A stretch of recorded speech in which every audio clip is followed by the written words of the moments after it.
Hello friend. आज जो है हम बंगाल के गवर्नर और कंपनी के अधीन गवर्नर जनरल वायसराय रहे हैं उन सभी पे बात करेंगे। तो आज की जो हमारा सेशन होगा बंगाल के मेनली गवर्नर के रूप में, जो कि आप स्क्रीन पे देख सकते हैं। तो चलिए बिना लेट किए हुए हम इस सेशन को स्टार्ट करते हैं। बहुत मज़ेदार रहने वाले हैं। हर एग्जाम में यहाँ से क्वेश्चन देखने को मिलते हैं, तो आप इसे स्किप नहीं करें और अधिक से अधिक लोगों को शेयर करें। यदि आपने चैनल को सब्सक्राइब नहीं किया है तो बेल बटन पर क्लिक करके सब्सक्राइब कर लें कि आपकी सबसे पहले नोटिफिकेशन मिले। तो पहला है हमारा कि बंगाल के गवर्नर। तो बंगाल के पहले गवर्नर रहते हैं रॉबर्ट क्लाइव, ठीक है। और उनका टाइम पीरियड आप देखिएगा तो 57 से 60 तक, और फिर पुनः जो है 65 से 67, यानी 2 टर्म के लिए ये बंगाल के गवर्नर बने थे, ठीक है। बात किया जाए तो ये बंगाल का पहला गवर्नर था। और इन पे जो फैक्ट है हम देखते हैं कि बंगाल में द्वैत शासन की व्यवस्था किसने किया था। तो द्वैत शासन की व्यवस्था जो है रॉबर्ट क्लाइव ने किया था। द्वैत शासन में था क्या कि राजस्व वसूलने, सैनिक संरक्षण, विदेशी मामले कंपनी के अधीन, ठीक है, कंपनी के अधीन रहेंगे। लेकिन शासन चलाने की जो जिम्मेदारी होगी वो नवाब के हाथों में होगी। किसके नवाब के? नवाब के हाथों में। बंगाल के जो नवाब होंगे उनके हाथों में होगी, ठीक है। और बंगाल मुगल सम्राट जो है शाह आलम द्वितीय और अवध के नवाब शुजाउद्दौला से जो है इलाहाबाद की संधि हुई थी। तो अवध के नवाब जो है शुजाउद्दौला, ठीक है, शुजाउद्दौला यहाँ लिख लेंगे। शुजाउद्दौला के साथ जो है आपको हुआ था, और इनका 12 अगस्त 1765 को संधि हुआ था। और शाह आलम द्वितीय के साथ जो है आपको 16 अगस्त 1765 को संधि उन्होंने किया था, ठीक है।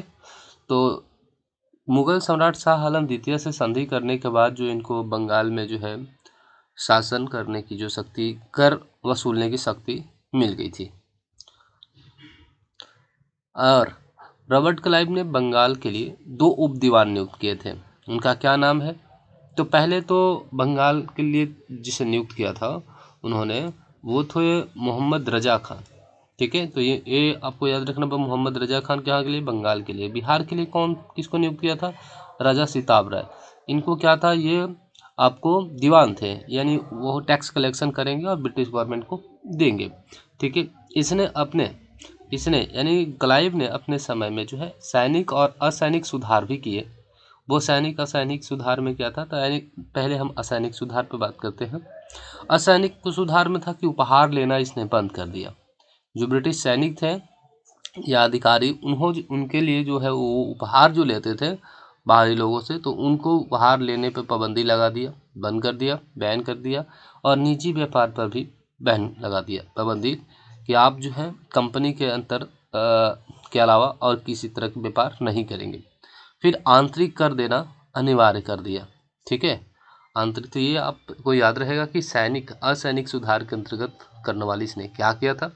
अब सैनिक सुधार के अंतर्गत बात करें तो सैनिक सुधार के अंतर्गत उसने सैनिक दोहरा भत्ता था वो बंद कर दिया। सैनिक की जो दोहरा भत्ते थी वो बंद कर दिया। और ये जो है ये किसके लिए लागू रहेगा? तो जनवरी 1766 से ये दोहरी भत्ता बंगाल और बिहार से जो बाहर कार्य कर रहे थे सैनिक, उन्हीं को केवल मिलेगा। अब बंगाल बिहार में कार्य कर रहे हैं उनको नहीं मिलेगा। तो ये आपको सैनिक सुधार में देखने को मिलेगा कि सैनिक सुधार में क्या किया और असैनिक सुधार में उन्होंने क्या किया। ये चीज़ें आप यहाँ से जब याद रखेंगे तो क्वेश्चन कोई भी आएगा, कहीं से भी आएगा, आप आसानी से उसको टैकल कर लेंगे। अगला कि अब इसके बाद जो है आपको बिहार का रॉबर्ट क्लाइव के बाद गवर्नर बनते हैं आपको वारेलास्ट का टाइम पीरियड है आपको 67 से 69, ठीक है। ज़्यादा कुछ इनकी जो है टाइम इतना कुछ तो रहा नहीं। फिर कार्टियर आते हैं, ये 69 से 72। और अंतिम जो है आपको वारेन हेस्टिंग आते हैं। तो बंगाल के जो है अंतिम बोला जाए तो गवर्नर कौन थे? Warren Hasting. और यही वारेन हेस्टिंग जो है आपको चल के पहले बंगाल के गवर्नर बनेंगे, ठीक है। तो आप इन्हें भी याद रखेंगे। इनका 72 से 74 ये जो है आपको बंगाल के गवर्नर थे, वारेन हेस्टिंग। और इन्होंने ही दैत शासन का अंत किया था 72 में।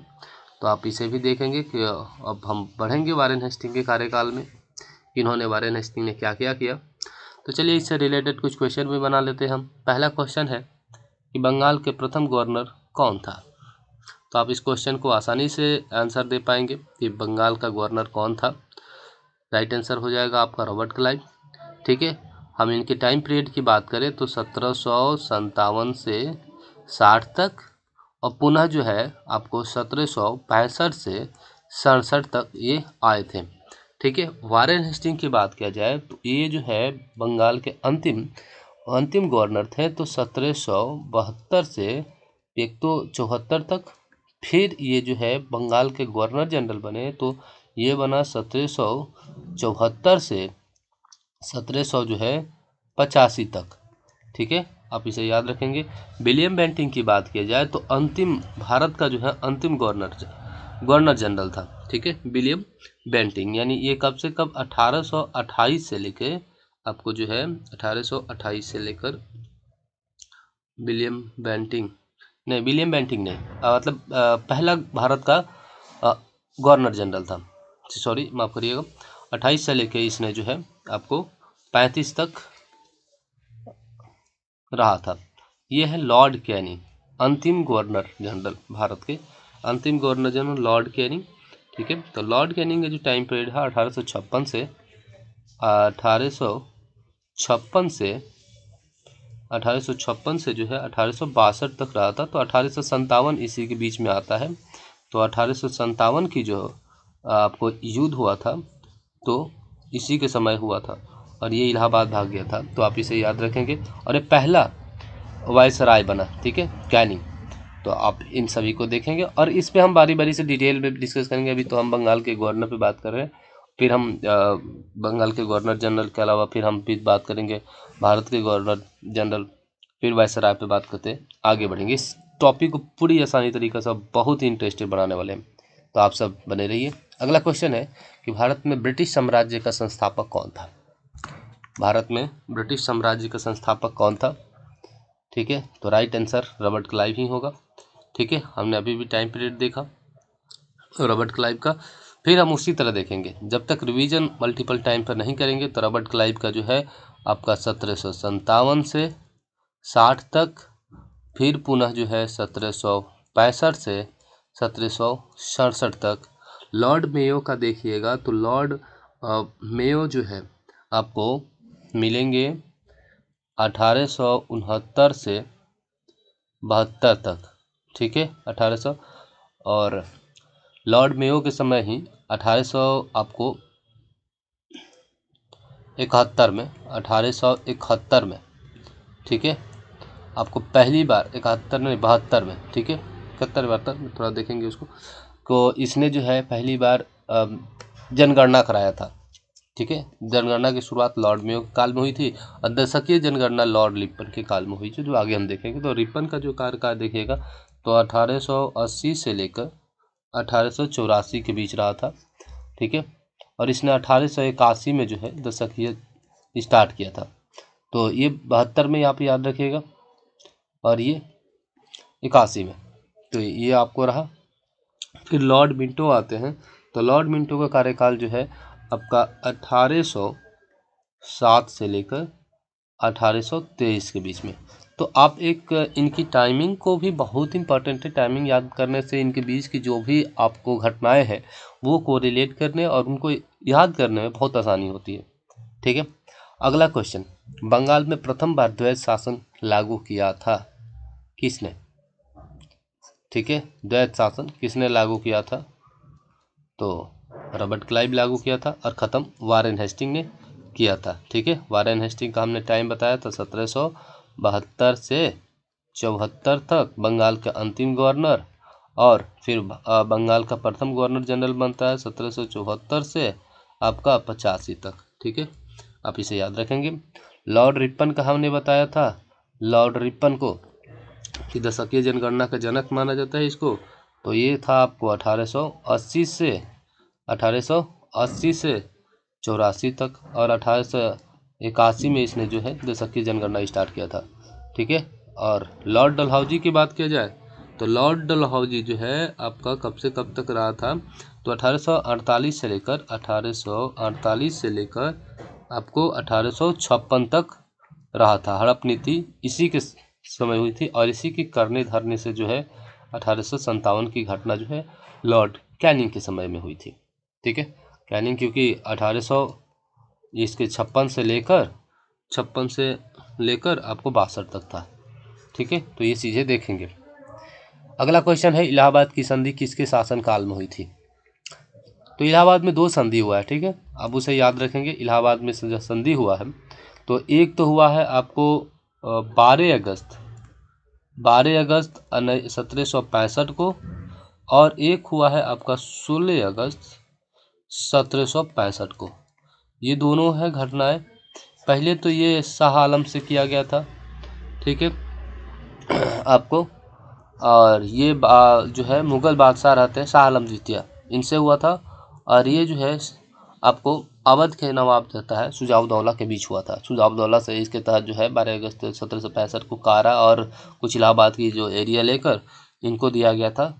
ठीक है, शाह आलम द्वितीय को। और शाह आलम द्वितीय से इन्होंने जो है राजस्व व्यवस्था बंगाल, बिहार, उड़ीसा का प्राप्त कर लिया था ब्रिटिश गवर्नमेंट, और इन्हें जो है एक पेंशन के तौर पे इनको देना स्टार्ट किया। तो आप इसे याद रखेंगे। रॉबर्ट क्लाइव का हमने टाइम पीरियड देखा था, कब से कब तक, 1757 से आपको 60 तक, पुनः जो है आपको 1765 से 67 तक। ठीक है, अंतिम पहला गवर्नर है बंगाल का।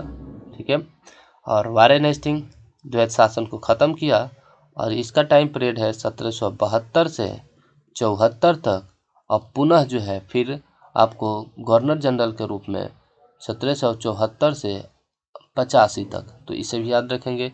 डलहौजी की बात किया जाए जो हड़प नीति स्टार्ट किया था, तो डलहौजी जो है वो आपका 1848 से कब तक का है, 48 से 56 तक के लिए है। ठीक है, लॉर्ड कैनिंग की बात किया जाए जो अस्थाई बंदोबस्त लेकर आया था, पुलिस व्यवस्था लेकर आया है। ठीक है, तो वो लॉर्ड कैनिंग आपका जो हो जाएगा, लॉर्ड कॉर्नवालिस जो है आपको 1786 से लेकर 93 तक रहा है। ठीक है, बहुत अच्छा इसका भी टाइम पीरियड रहा है। तो ये जो क्वेश्चन थे बंगाल के गवर्नर पे, और उसके अलावा हमने जो ऑप्शन दिए थे बाकायदा उस पर डील किए। तो आप सभी को कैसा लगा आप ज़रूर कमेंट करके बताएं। अगर आप चैनल को सब्सक्राइब अभी भी नहीं किया है तो आप प्लीज़ चैनल को सब्सक्राइब करें और अधिक से अधिक लोगों को शेयर करें। ज्ञान बांटने से ज्ञान बढ़ता है। फिर हम इस सेशन को बहुत इंटरेस्टेड बनाने वाले हैं और आप सब जुड़े रहिए। ठीक है, चलिए, थैंक यू।